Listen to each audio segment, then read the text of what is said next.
2 veces pi por radio al cuadrado, tapa más base.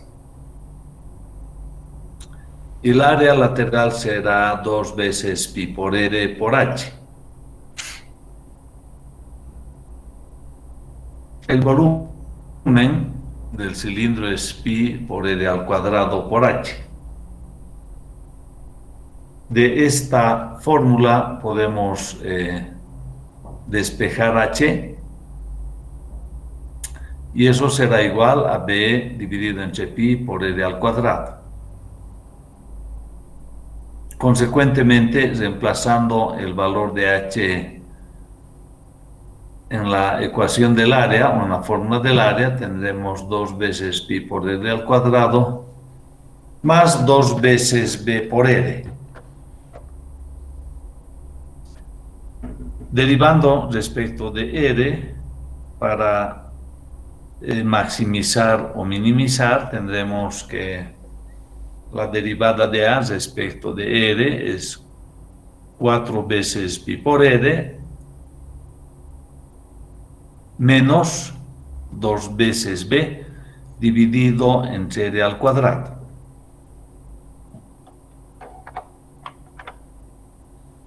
De esta ecuación podemos despejar el valor de r.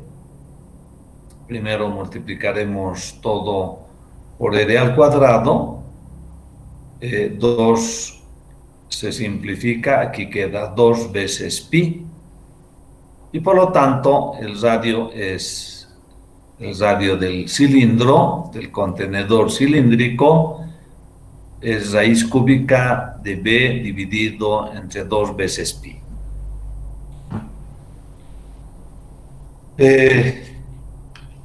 B está propuesto como 0.2 o 0.20 metros cúbicos, que equivale a 200 litros. Reemplazando ese valor acá, tendremos R igual a 0.3169 metros.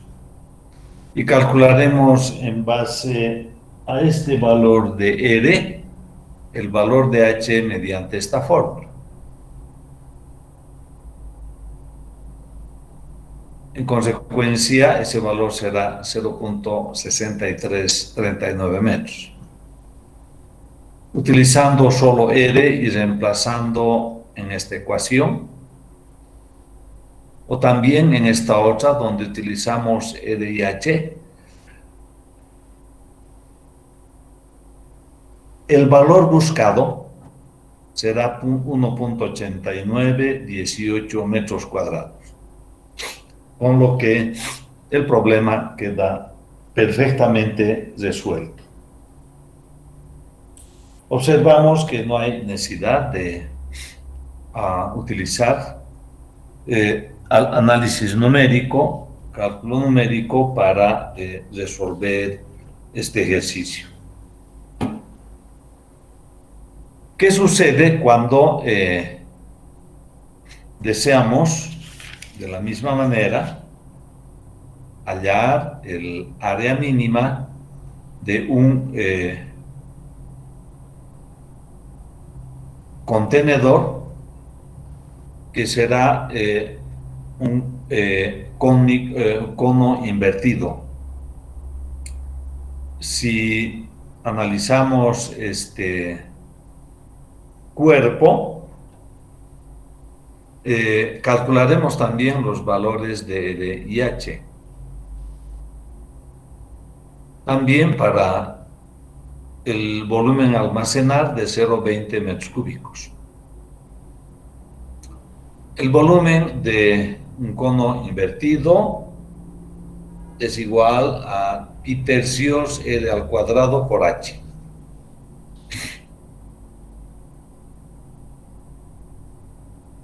El área total, en primera instancia, pi por R al cuadrado, que es la tapa, y la parte lateral del cono, pi por R por G.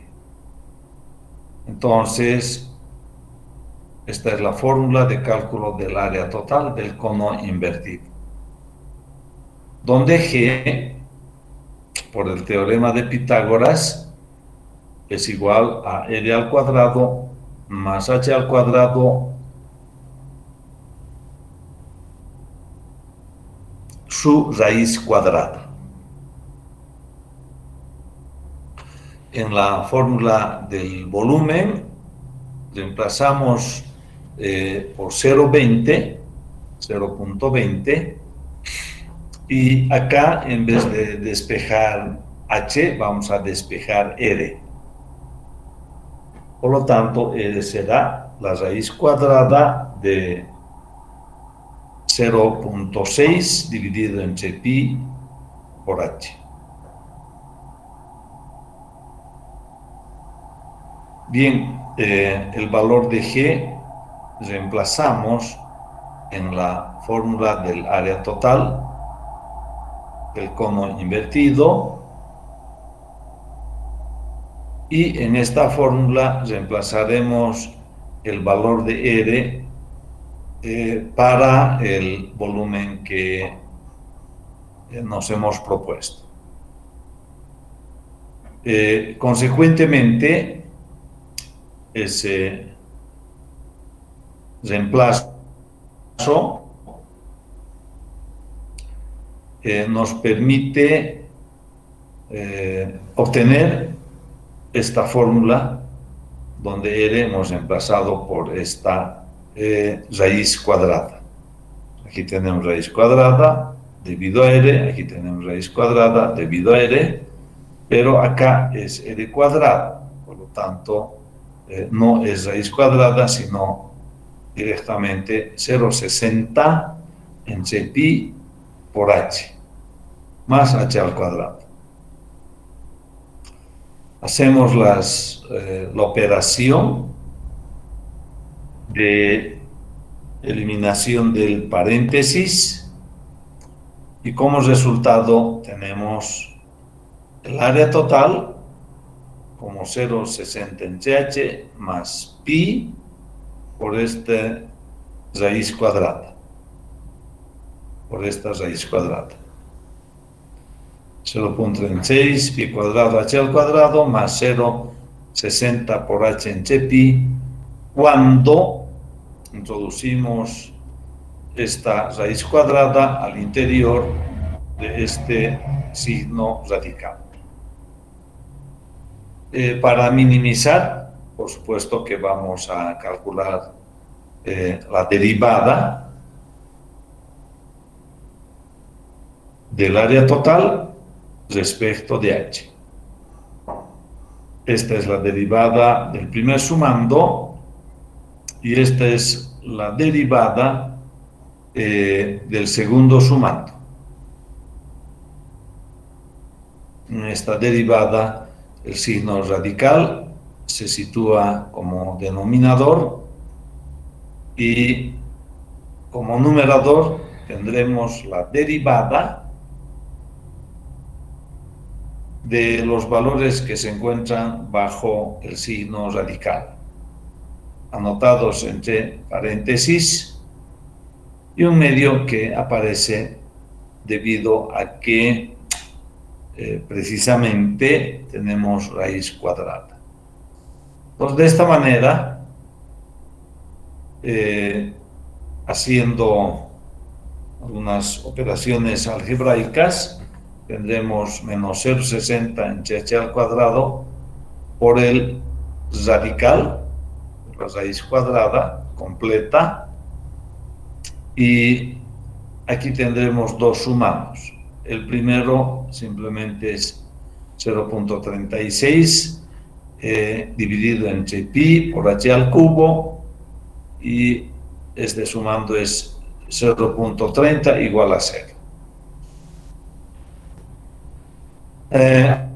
Aquí ha sido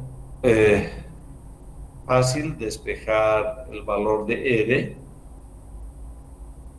y acá en esta ecuación despejar el valor de H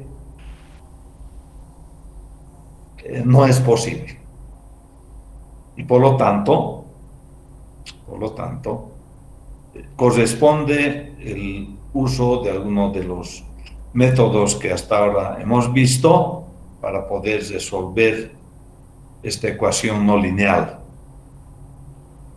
Aplicando algunos de sus métodos, el valor de h es 1.15176 metros. Teniendo este valor de h, podemos calcular el valor de r, que es 0.40, y también podemos calcular el valor de g. Si tenemos r, bueno, es un poco más de 0.40, ¿no? 0.04072 y algunos dígitos más, seguramente. Eso es r, aquí lo mismo r y aquí g. Aquí g. Entonces, de esta manera vamos a poder calcular el área mínima de material para poder fabricar este contenedor cónico invertido. Observamos de que hay necesidad de un mayor área de material. Aquí tenemos 2.0.8 o 2.083 metros cuadrados, mientras que acá necesitamos de 1.89 metros cuadrados.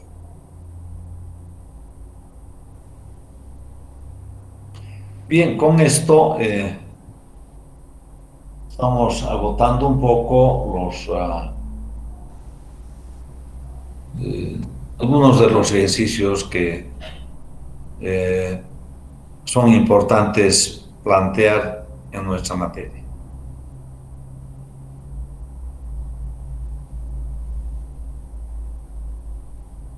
Bien, habíamos establecido también el método de Newton de segundo orden, ¿verdad? El método de Newton de segundo orden, cuando en vez de tomar solo dos sumandos, en la expansión de Taylor, pues sumamos o tomamos en cuenta un adicional sumando. Entonces eso nos permitió desarrollar este algoritmo.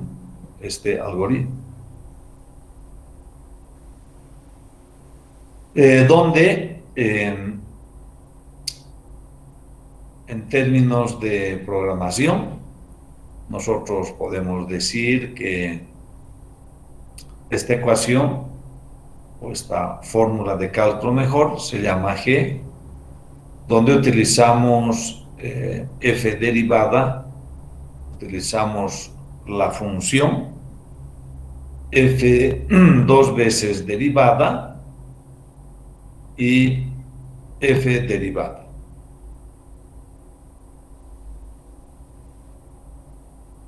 Por lo tanto, el valor inverso de G y G será 1 sobre G, y el valor de C sub 1 o de C1 será igual a C más IG.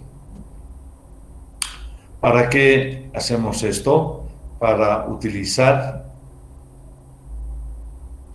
el diagrama de flujo de Newton-Raphson y hacer las pertinentes modificaciones en ese algoritmo. Por lo tanto, aquí, además de f y fd, calcularemos f de d, que es la segunda derivada, ¿no es cierto? Y para calcular C1, diremos C menos, bueno, antes deberemos calcular el valor de G, que habíamos visto, luego la inversa de G, para luego recién poder utilizar el valor actualizado de Z. El resto que tenemos acá es simplemente el desarrollo o implementación de la condición que dice hasta satisfacer una condición.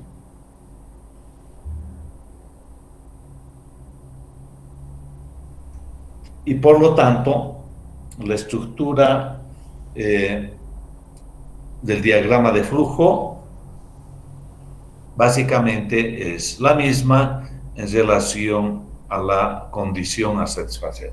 Los cambios se producen aquí internamente calculando la segunda derivada, que es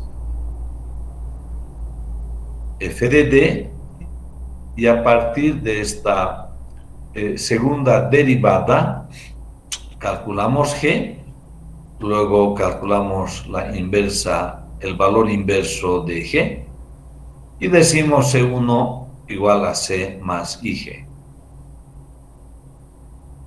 Y por lo tanto, el método de Newton de segundo orden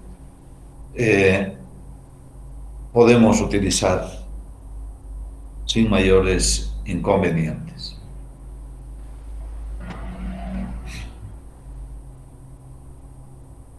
Bien.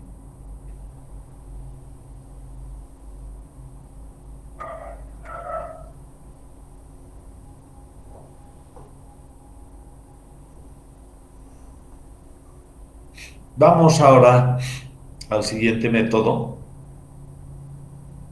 que se llama el método de punto fijo o método de aproximaciones sucesivas.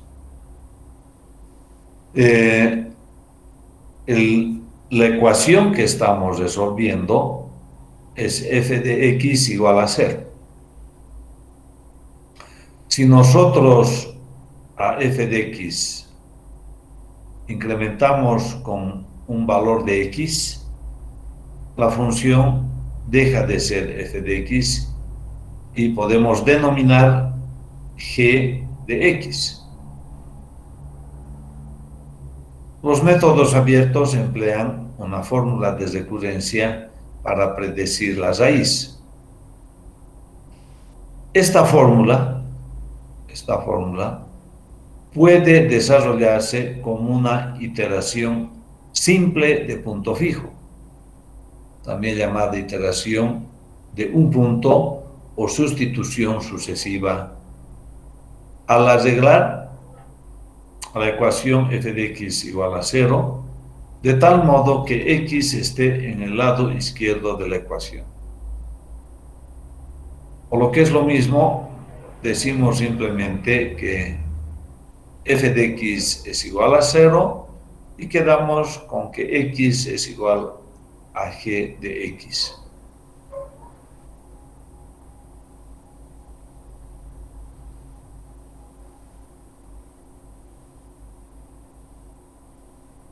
En consecuencia, al haber generado la ecuación número 26, podemos desarrollar o podemos escribir la función de iteración que dice x sub n más 1 igual a g de x sub n. Esto convertimos en una función de iteración. Esta transformación se realiza mediante operaciones algebraicas o simplemente sumando x a cada lado de la ecuación original. Aquí tenemos un ejemplo que dice f de x igual a x al cuadrado menos x menos 2 igual a 0.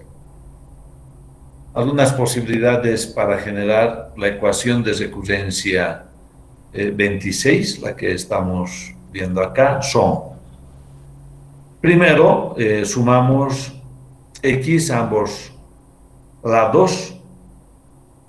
X más f de x es g de x, y a la derecha se anulan los valores de x por signos opuestos y queda simplemente x al cuadrado menos 2. Muy bien, la otra posibilidad es tomar menos x y menos 2, llevar al segundo miembro, van como positivos, y de eso hallamos su raíz cuadrada, ¿cierto? A ambos lados. Por lo tanto, tendremos una segunda función de iteración que es raíz cuadrada de 2 más x. Y finalmente hemos llevado también x y 2 al segundo miembro como positivos, y en ambos miembros dividimos entre x. Por lo tanto, la tercera función de iteración será 1 más 2 veces x. Tenemos 3 posibilidades de ecuación de recurrencia o función de iteración. 1, 2, 3. Cada una de ellas se llama función de iteración para resolver la ecuación no lineal designada como 27. Una vez que se ha escogido la función de iteración, se debe correr el siguiente algoritmo.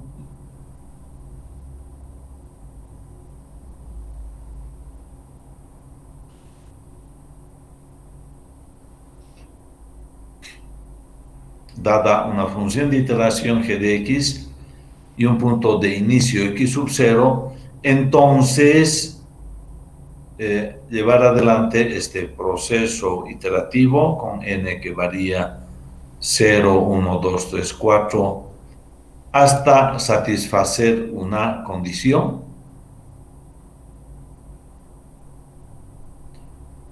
que en resumen significa el cálculo de x sub n más 1, el cálculo de x sub n más 1 a partir de g de x sub n. Verificar la convergencia del método en el retorno.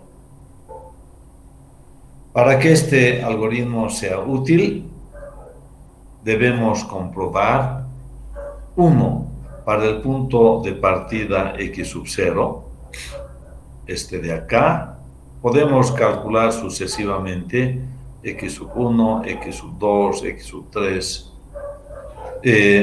hacia adelante. 2. La sucesión obtenida, x sub 1, x sub 2, x sub 3, etcétera, etcétera, converge al punto épsilon, que es la raíz de la ecuación. Y 3. El límite épsilon es un punto fijo, es decir, es un punto fijo de g de x, es decir, épsilon es igual a g de épsilon.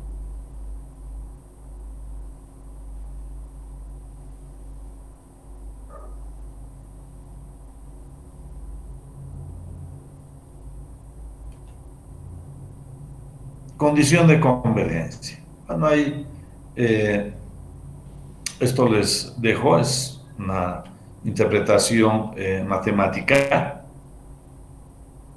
de la condición de convergencia. Podemos observar que existen casos de convergencia y divergencia. Casos de convergencia y divergencia. Acá, por ejemplo, para poder establecer condición de convergencia, siendo que la función y es igual a g de x, cuando la derivada de la función de iteración es mayor a 1, Entonces tenemos un caso de divergencia. Empezando aquí, salimos totalmente alejados del punto que estamos buscando, que es epsilon, como sucede acá. En este otro caso, la función de iteración, es decir, la derivada de la función de iteración es menor a 1 y por lo tanto hay convergencia.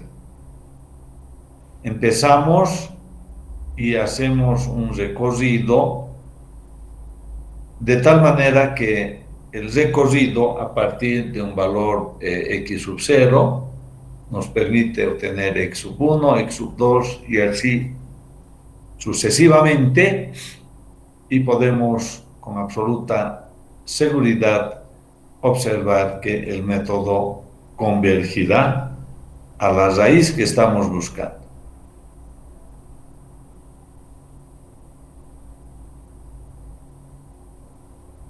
En este caso, la derivada de la función de iteración g' de x, tal como dice acá, es menor a 0 y mayor a menos 1.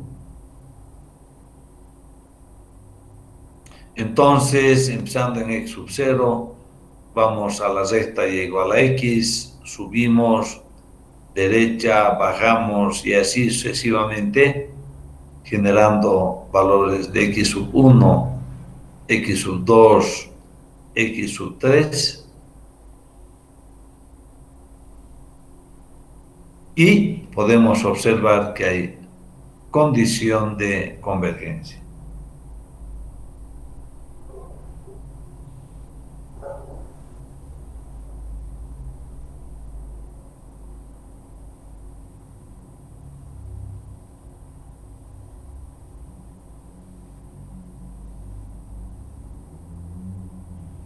En el último caso, empezamos con x sub 0, nos movemos en este sentido y observamos con absoluta claridad de que hay divergencia.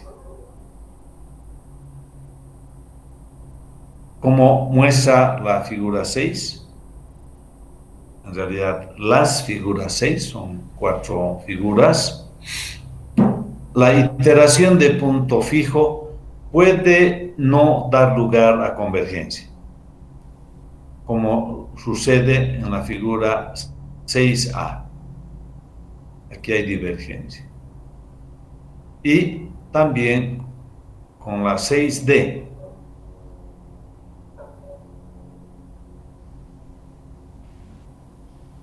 Converja o no la iteración dada por g de x, tiene un punto fijo.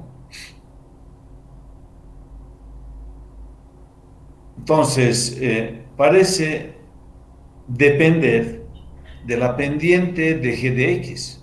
Por eso es que en todos los casos estamos hallando g' de x, g' de x.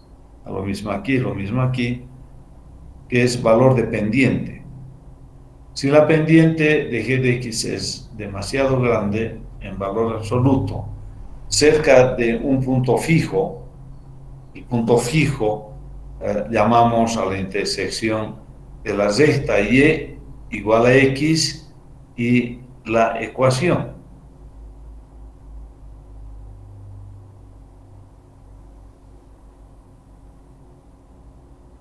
Entonces decíamos, si la pendiente de g de x es demasiado grande en valor absoluto, cerca de un punto fijo epsilon de g de x, entonces no podemos esperar convergencia en ese punto. El cuadro representativo de la convergencia dada mediante la figura 6b está. Transformamos en un teorema cuya demostración veremos seguidamente. En otras palabras, este proceso de cálculo numérico podemos plantear a través de un teorema, que es el que anotamos inmediatamente. ¿Qué dice? Teorema. El método de punto fijo converge si existe un número fijo m tal que g' de x, es decir, el valor absoluto de la derivada de la función g es menor o igual a m y m es menor a 1. Bajo estas condiciones va a haber convergencia. Entonces, este gráfico se ha convertido o hemos convertido en un teorema. Y por lo tanto, esto también se puede convertir en un teorema. Entonces, les voy a dejar unos instantes con esta demostración para que hagan la correspondiente lectura de demostración de este teorema. El teorema dice: el método de punto fijo converge si existe un número fijo m tal que valor absoluto de la derivada de la función de iteración g, que significa g' de x, es menor o igual a m y menor a 1 definitivamente. Y esta es la demostración del teorema. Unos minutos les dejo observando ese teorema. A es una raíz, entonces a es igual a g de a. Por eso llamamos método de punto fijo. ¿Por qué? Porque vamos a llegar a un punto fijo, que es a igual a g de a. Para ello veremos un ejemplo numérico un poco más adelante. Y tendremos que que x sub n es igual a g de x sub n menos 1. O sea, un siguiente valor obtenemos reemplazando en la función g de iteración del valor anterior para obtener el valor actual. Entonces, hacemos una diferencia miembro a miembro y multiplicamos el segundo miembro por un valor en el numerador igual que en el denominador. Y para nosotros esto significa un artificio matemático, porque el segundo miembro estamos multiplicando y dividiendo por el mismo valor. En consecuencia,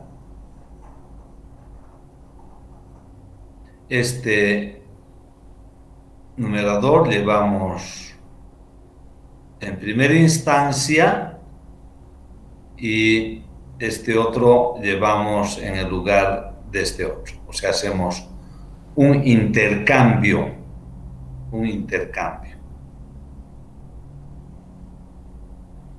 Aquí observamos la aplicación del teorema del valor principal para las derivadas, donde aprendemos eso en matemáticas. Entonces, esta división de valores, de acuerdo al teorema del valor principal para las derivadas, es una derivada.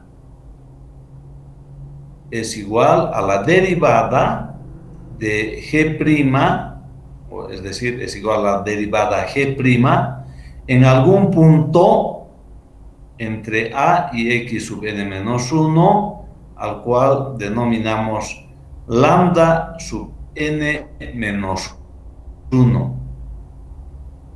Denominamos de esa manera. Eso estamos indicando aquí. Lambda sub n menos 1 es menor a A y es mayor a X sub n menos 1. Teorema del valor principal para las derivadas. Una vez que hemos reemplazado este valor por esta derivada, decimos, si m es el mayor valor de las derivadas de la función de iteración en todo el intervalo, es decir, desde x sub 0, x sub 1, x sub 2, x sub 3, etc., hasta a, que es la raíz, si m es el mayor valor de las derivadas, entonces podemos reemplazar este valor de m,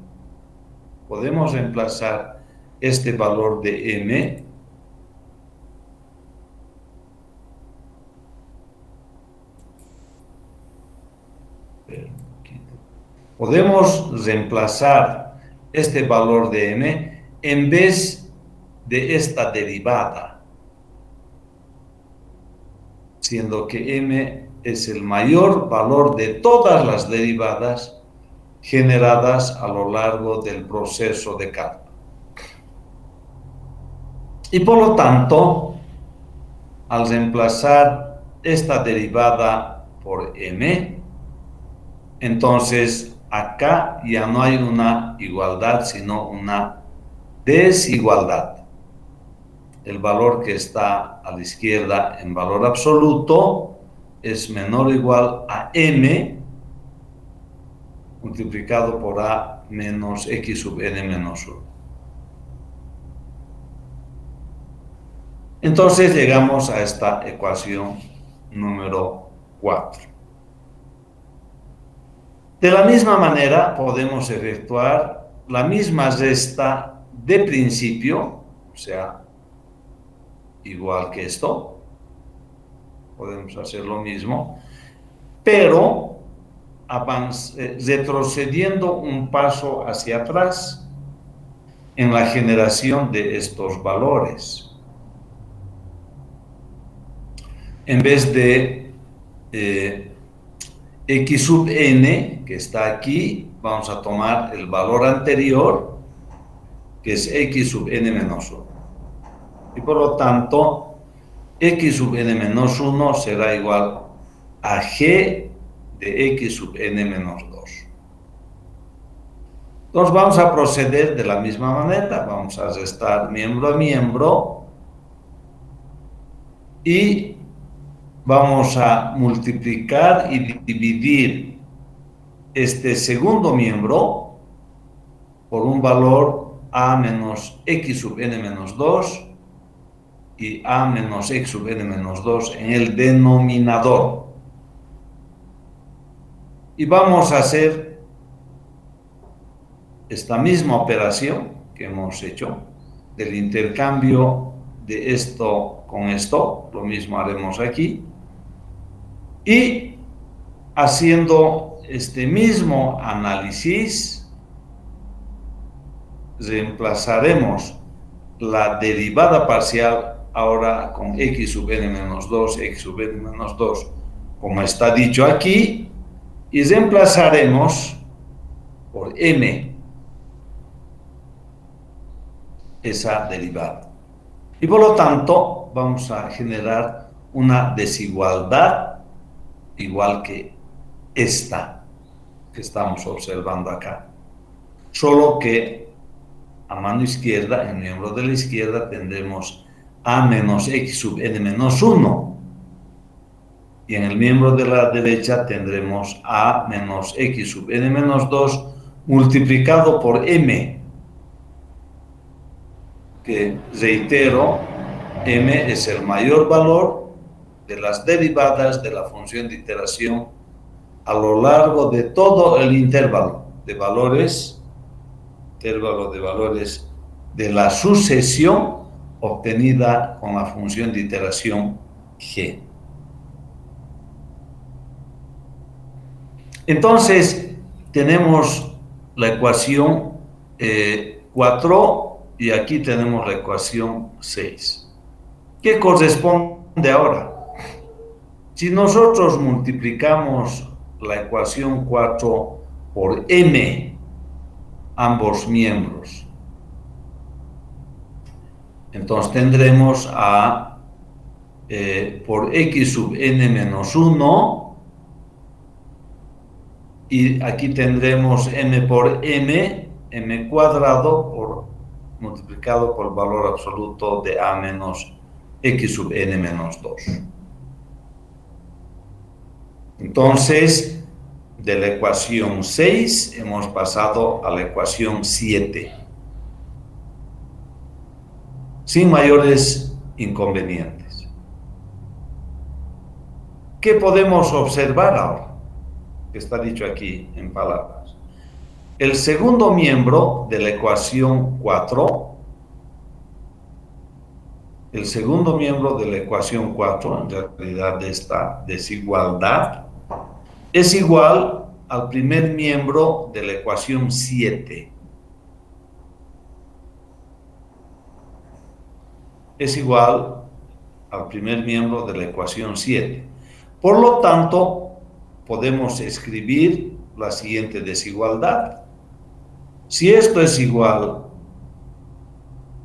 a esto, entonces podemos relacionar ahora este valor con este otro valor,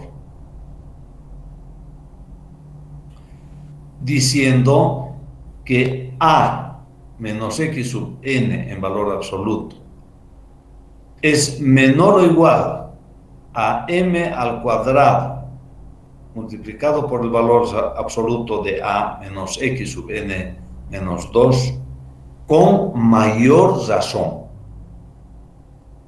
Con mayor razón. Procediendo de la misma forma, de manera subsecuente, podemos decir que a menos x sub n en valor absoluto es menor o igual a m al cubo por a menos x sub n menos 3, con mayor razón. Y así sucesivamente. Inducción matemática, ¿no es cierto? Aplicando la propiedad de la inducción matemática.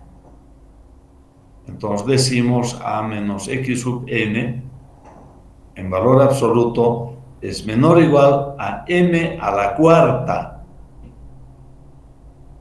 multiplicado por a menos x sub n menos 4,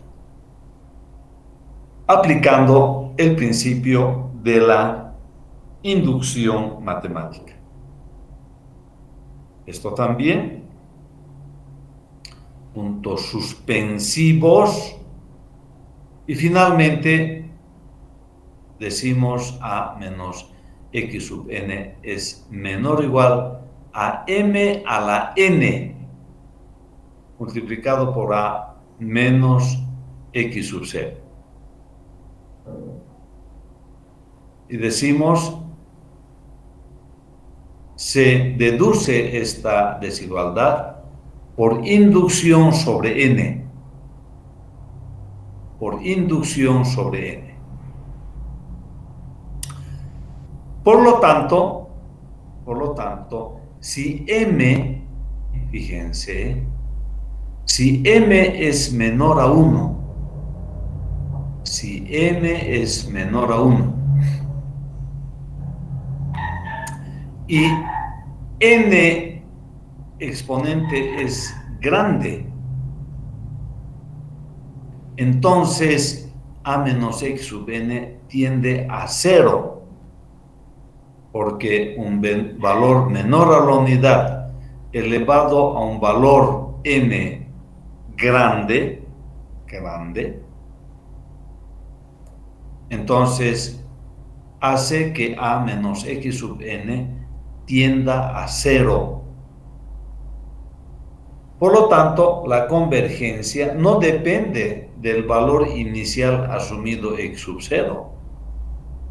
No depende de este valor x sub 0. Lo que sí debemos esperar es que a partir de x sub 0, utilizando la función de iteración g de x igual a g de x, generemos esta secuencia de valores que de manera segura nos llevará a la raíz de la ecuación f de x igual a 0. Entonces, de esta manera podemos tener la absoluta seguridad de que esta desigualdad permanente se va a cumplir. Estas desigualdades se van a cumplir. Y por lo tanto, sí podemos garantizar de que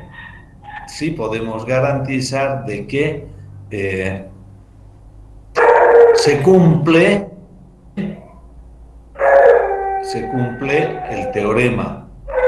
Basta que m sea menor a 1 para que haya convergencia.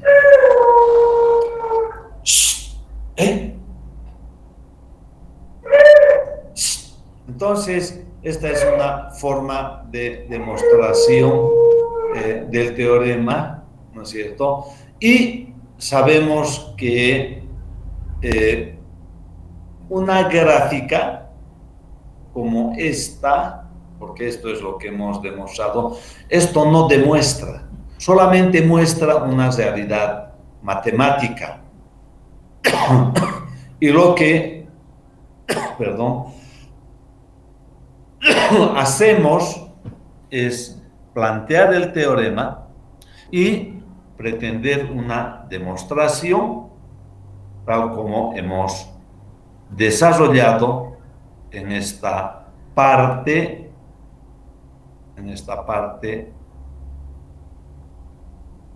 del ejercicio, un ejercicio de demostración.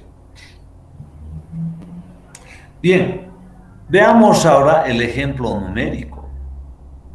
Veamos el ejemplo numérico de todo lo que hemos visto hasta este momento.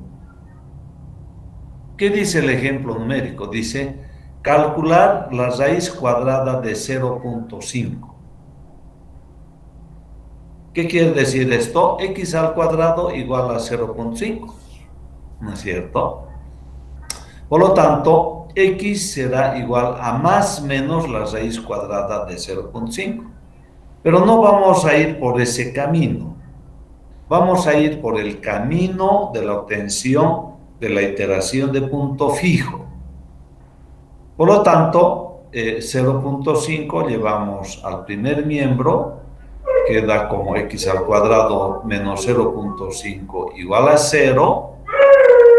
Y en ambos miembros vamos a sumar x. A ambos miembros vamos a sumar x, tanto a este miembro como al segundo miembro, y quedamos en que x ahora es igual a x al cuadrado más x menos 0.5. ¿Qué hemos generado?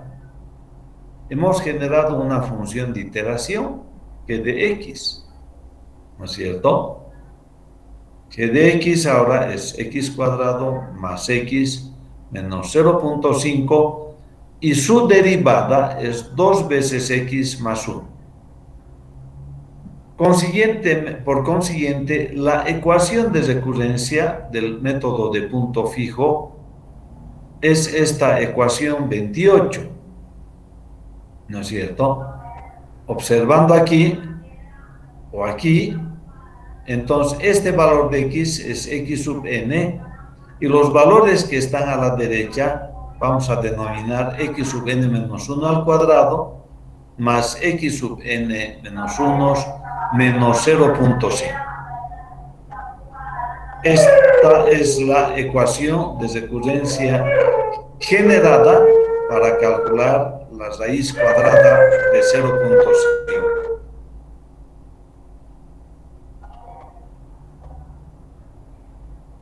Decimos ahora podemos utilizar esta ecuación para obtener la raíz cuadrada de 0.5, que de acuerdo a las características de esta ecuación 28, solo se puede obtener su raíz cuadrada negativa y no la positiva. Esto es importante indicar.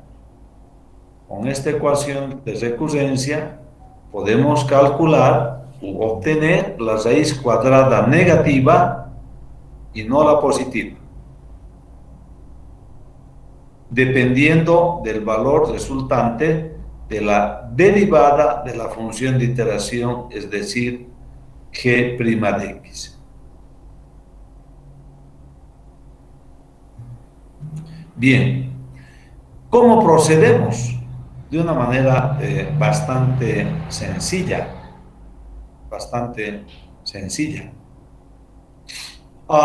Una gráfica demostrativa es esta.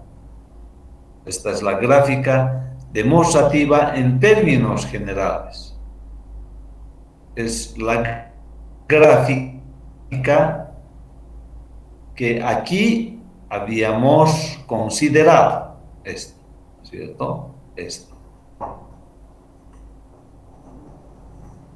Sin embargo, el cálculo numérico que vamos a desarrollar dice lo siguiente, dice, iniciando el cálculo iterativo con x sub 0 igual a menos 0.6, reemplazamos este valor en la ecuación de recurrencia número 28. Entonces vamos a tener menos 0.6 al cuadrado menos 0.6 menos 0.5. El resultado es menos 0.74. Este valor vamos a volver a reemplazar en la ecuación 28. Entonces tendremos menos 0.74 al cuadrado menos 0.74 menos 0.5. Tomamos este valor y reemplazamos nuevamente. Menos 0.6924 al cuadrado, menos 0.6924 menos 0.5, y obtenemos este valor. Y vamos a realizar varias veces ese proceso de cálculo. Llegamos al punto en que a la derecha y en la iteración anterior tenemos este valor. No estoy mostrando todas las iteraciones. Entonces, este valor que está en la iteración anterior, elevamos al cuadrado, restamos el mismo valor y decimos menos 0.5, de acuerdo a la ecuación 28. Y resulta que la raíz cuadrada es este valor. Esta es la raíz cuadrada. Entonces,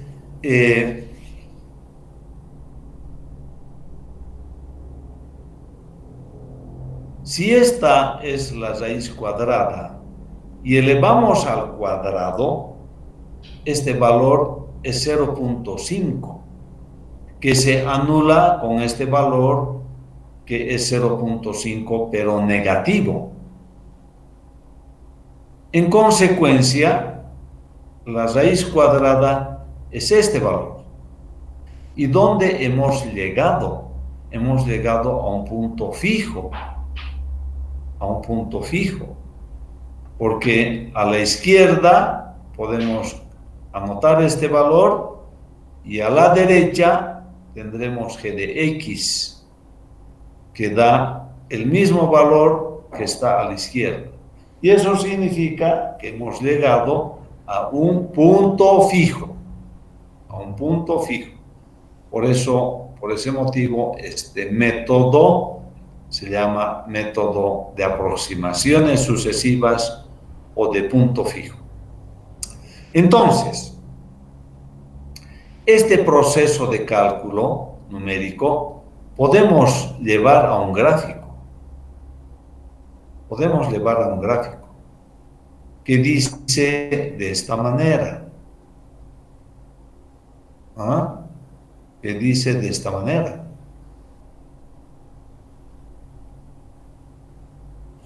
Cualquier valor que tomemos a la izquierda de la raíz positiva, obviamente el mismo valor, pero con signo positivo, cualquier valor que tomemos a la izquierda siempre nos va a llevar a esta raíz. Siempre.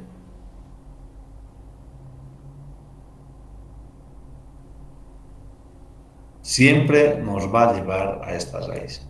¿Y de qué se trata entonces gráficamente el método? Cuando tengo x sub 0, con ese valor voy a la función,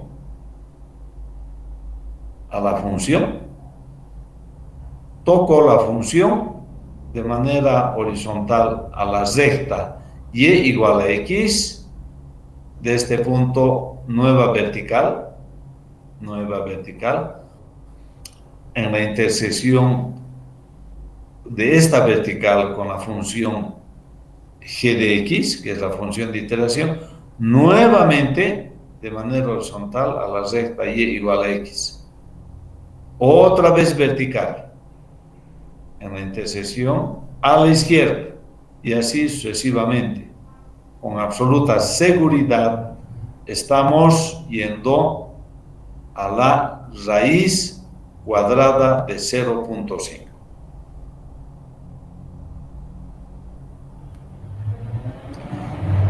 Cuando el proceso iterativo empezamos a la derecha de la raíz cuadrada positiva de 0.5, nunca vamos a poder calcular o llegar a este punto. De x sub 0 directamente a la función horizontal, vertical a la función directamente, y fíjense cómo nos estamos alejando de este punto.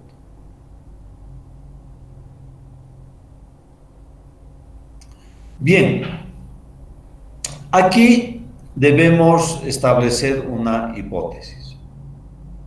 ¿Se acuerdan que en el método de Newton-Raphson también habíamos establecido una hipótesis? Y aquí vamos a plantear la hipótesis de manera semejante, de simple. La secuencia de valores x sub 1, x sub 2, x sub 3, x sub 4, x sub n más 1, etcétera, etcétera, que obviamente llega a epsilon, que es este punto, generada a partir de x sub 0, aquí está x sub 0, mediante la ecuación de recurrencia 26'. ¿Dónde está esa ecuación? Vamos a volver. Mediante la ecuación de recurrencia, ¿verdad?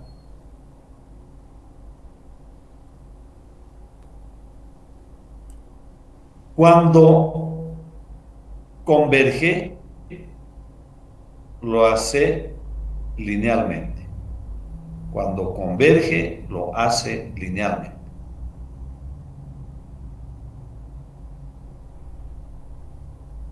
¿De acuerdo? Cuando converge, lo hace linealmente. En el caso del método de Newton-Raphson, habíamos dicho en ese escenario que el método de Newton-Raphson presenta una convergencia cuadrática, ¿no es cierto?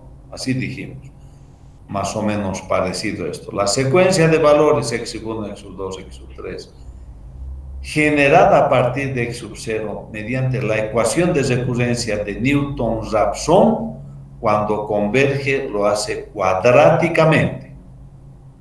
En este caso, del método de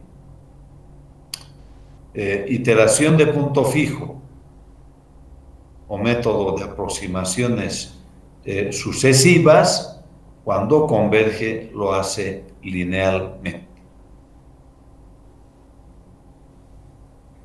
Por lo tanto, ¿qué podemos decir? ¿Qué podemos decir con absoluta seguridad?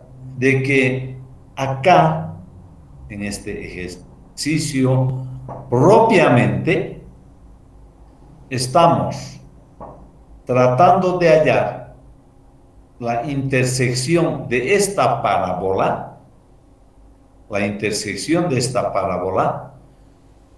con la recta y igual a x.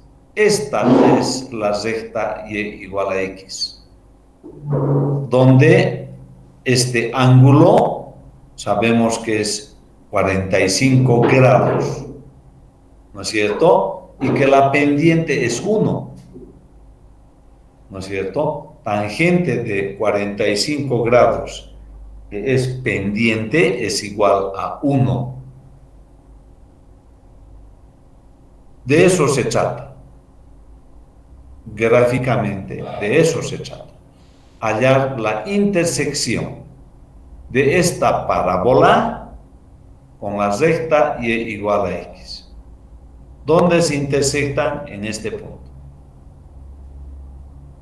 Y este punto podemos hallar, por lo tanto, utilizando la ecuación de la parábola, pero en su formato de ecuación recurrente, que se llama x igual a g de x.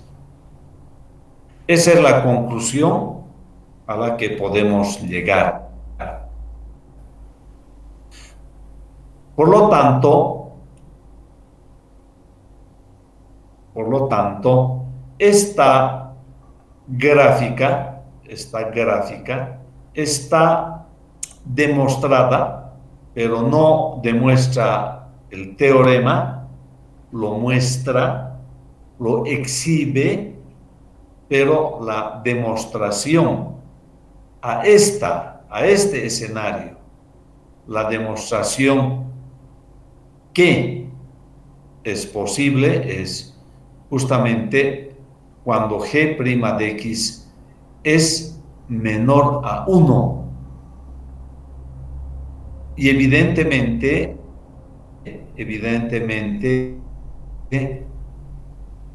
esa pendiente menor a 1 se da a lo largo de este punto, que no podemos calcular con el método, hasta este punto. La pendiente de la función desde este punto hasta este punto es menor a 1, siendo que la pendiente de la recta y igual a x es igual a 1.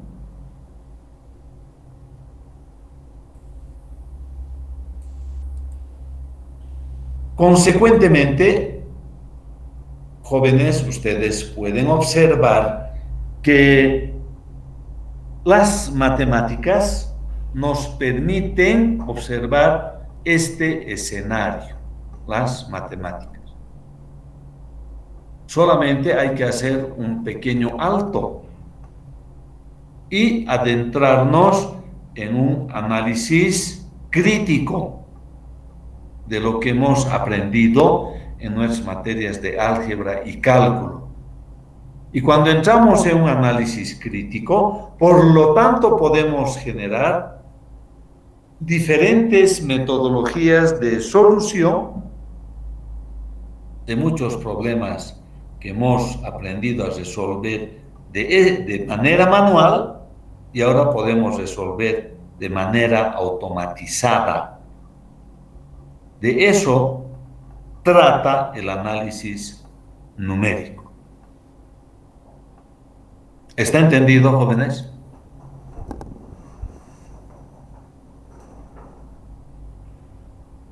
Sí, genial. ¿Tienen alguna pregunta?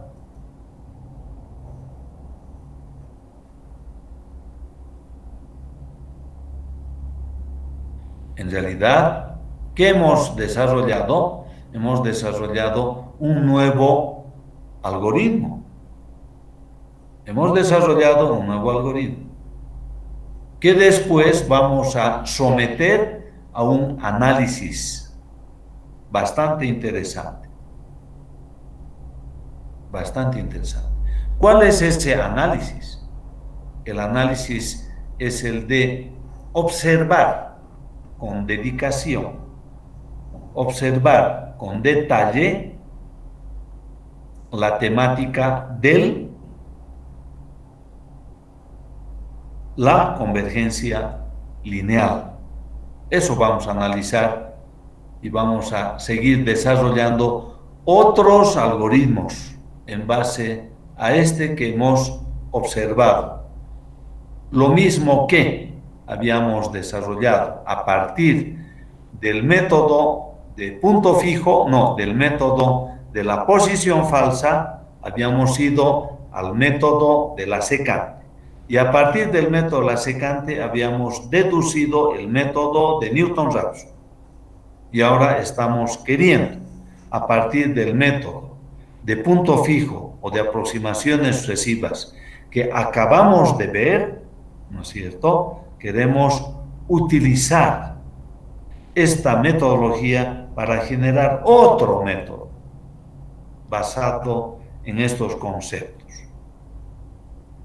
Si no tienen preguntas, simplemente vamos a suspender nuestra clase, ¿no es cierto? Nuestra clase el día de hoy. El día de mañana voy a plantear la práctica número 2 y la práctica número 1 será entregada el día lunes y voy a poner al Classroom para que ustedes tengan la fecha y hora del día lunes para la entrega de esa primera práctica y mañana plantearemos la segunda práctica. Si no hay preguntas, muy buenas tardes a todos.